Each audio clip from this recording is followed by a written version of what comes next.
Review, a daily program that delves into the latest and most significant economic stories. From stock markets to currency news, Business Review covers the most up-to-date stories in the global financial world.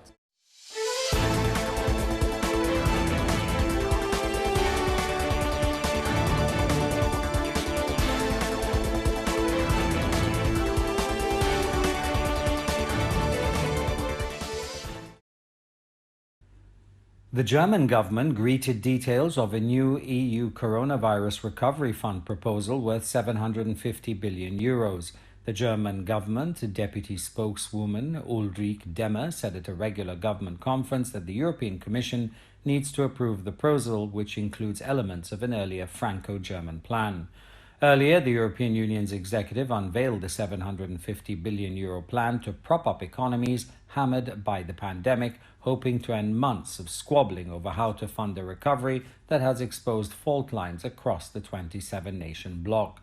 Under the proposal, which could still be blocked by more frugal northern nations, the European Commission would borrow the funds from the market and disperse two-thirds in grants and the rest in loans to cushion the unprecedented slump expected this year due to lockdowns. Much of the money will go to Italy and Spain, the EU nations worst affected by the pandemic.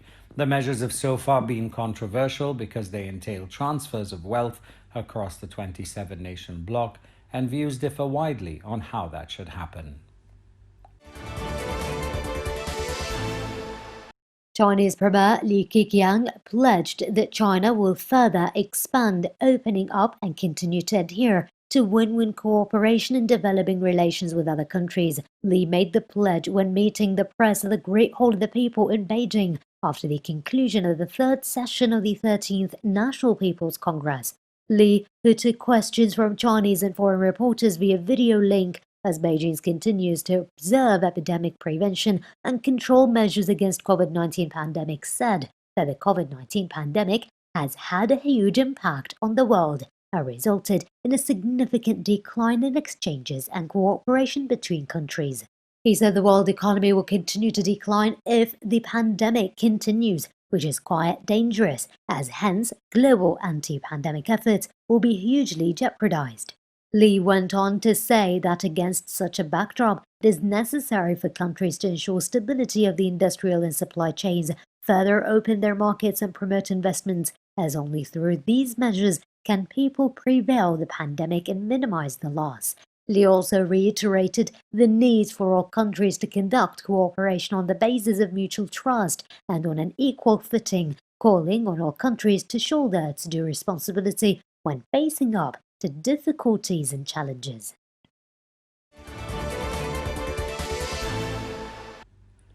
LATAM Airlines Group, the continent's largest carrier, filed for U.S. bankruptcy protection on May the 26th, becoming the world's largest carrier so far to seek an emergency reorganization due to the pandemic.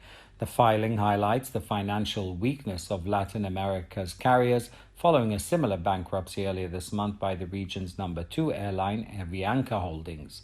But unlike Avianca, which experienced management turmoil and losses, Chile's LATAM posted profits for the last 4 consecutive years, totaling more than $700 million. LATAM has also approved a dividend payment this year, in contrast to other carriers that have halted payouts. One of the world's largest airlines said it would continue to fly through its bankruptcy restructuring. LATAM shares sank 51% in Santiago, while ADRs remained suspended in U.S. trading.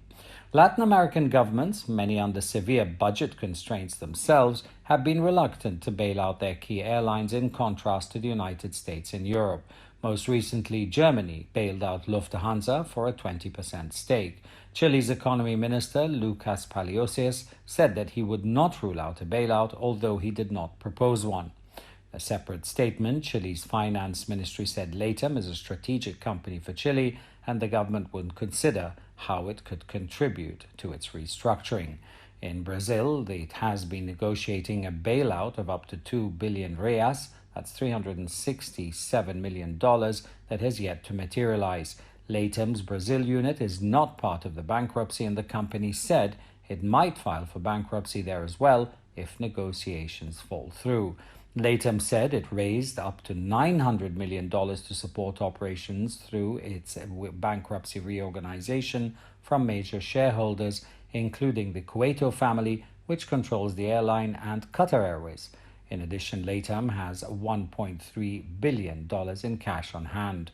Latham was born in 2012 through a merger from Chile's LAN and Brazil's TAM, spawning a carrier with large aircraft order books and a major exposure to Latin America's top economy as it went through its worst recession on record. Nearly half of businesses in Britain, which have temporarily suspended their operations because of the coronavirus lockdown, are unsure when they will restart trading. British government is gradually relaxing its restrictions on much of the economy, with Prime Minister Boris Johnson saying that shops which he ordered to close in March can reopen next month. About 1 in 5 businesses in Britain went into hibernation because of the lockdown, and the Office for National Statistics survey found that 14% of them expected to resume businesses in the next 2 weeks. A further 10% were eyeing a reopening in 2 to 4 weeks' time, and 31% expected to restart in more than 4 weeks' time. 46% said they were unsure when they would resume trading. Sandwich and coffee shop chain Prêt à Manger said that it will reopen a further 204 shops across Britain for takeaway and delivery on June 1st. But department store chain John Lewis said that it might not reopen all its 50 stores. The ONS survey showed another sign of how the shutdown in Britain is slowly easing. It found 73% of people had remained at home or only left for work, exercise, essential shopping or medical needs between May 21st and May 24th, down from 81% a week earlier. People in England, but not in other parts of the United Kingdom, are now allowed to drive to the countryside or the beach, something banned under the first stage of the lockdown. Businesses in Brazil say the economic pain brought by lockdowns imposed to halt the spread of the virus are biting their bottom line hard. All along the normally packed streets of Brazil's business capital of Sao Paulo, shops are shuttered and the customary bustling activity is ground to a halt. Sao Paulo shopkeeper Alberado Xavier said the situation is critical, sales are practically zero, and added that if the economic gloom keeps up, he'll have to let go of half of his staff. Unfortunately for local businesses, the economic signposts are grim.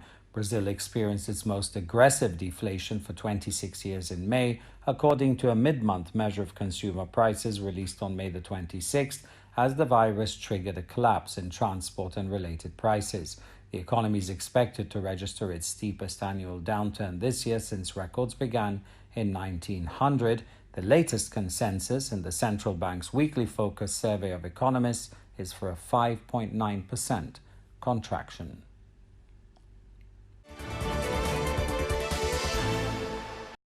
Mexican President Andrés Manuel López Obrador said that the novel coronavirus could cost as many as 1 million jobs in the country, as many industries considered not essential remain shut.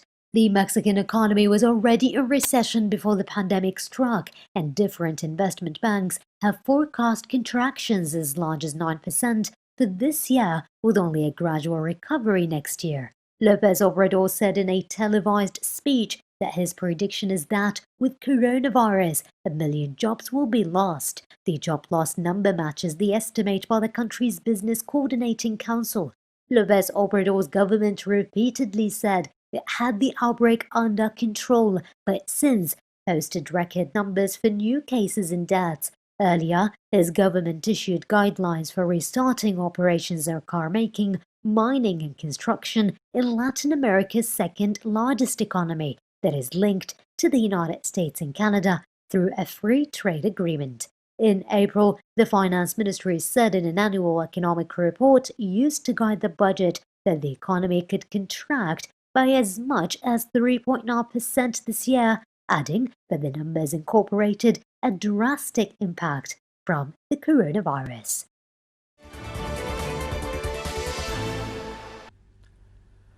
Chefs in Madrid staged a protest outside the Spanish parliament on May the 26th to demand aid and flexibility for their sector as the country looks to reactivate the economy with the spread of the virus declining. Throwing his chief mock smock on the floor as a sign of protest, chef at La Tasquita de Enfrente in the Spanish capital, Juanjo Lopez, said the help they need is in the sector because it's one of the most affected areas, as many of the conditions for reopening make it impossible because of occupancy limits. As the pandemic winds down, Spain's cabinet is due to approve a declaration of 10 days of mourning in memory of COVID-19 victims. Some flags are already at half-mast at Cibeles Square and at local and regional authority buildings in Madrid, as the capital's authority declared mourning in the region in late March. Earlier, Spain's health ministry reported 50 new deaths from the virus, making 9 straight days that the daily toll has been around 100.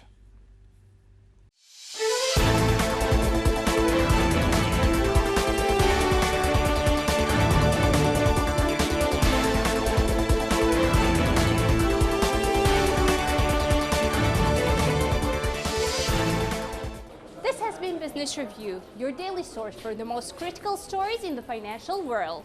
Tune in next time for the latest financial news impacting the world economy.